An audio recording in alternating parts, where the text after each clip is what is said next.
छुरा में होए कत्ल के गुत्थी सुलझाए में पुलिस ला बड़का कामयाबी मिली।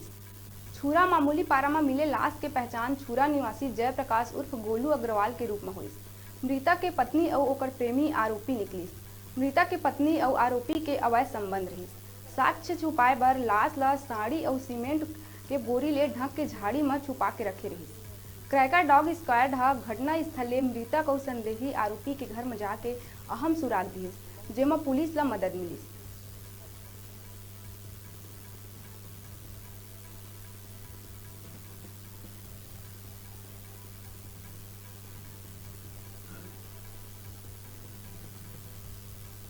मर्डर के केस को सॉल्व करने में एक बहुत बड़ी सफलता मिली है। छुरा थाना क्षेत्र के अंतर्गत कल अपने को सूचना मिली कि एक डेड बॉडी पड़ी है, जिसका ऊपर का जो हिस्सा है जिसमें से हड्डी दिख रहा है और गलने की स्थिति में है। जाने के बाद उसके कपड़े को देख करके उसकी पहचान जयप्रकाश अग्रवाल के रूप में हुई, जिसका निक नेम गोलू है।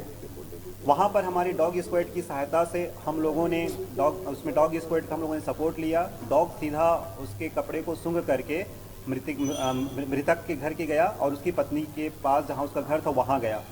वहाँ से वह दूसरे आरोपी देवराज के घर में गया। बाद में पूरी कहानी हम लोगों ने उनको पूछताछ किया तो घटनाक्रम इस प्रकार से रहा कि मृतक की पत्नी सुमन और उसका प्रेमी देवराज, इन दोनों ने मिल करके उसकी हत्या की थी।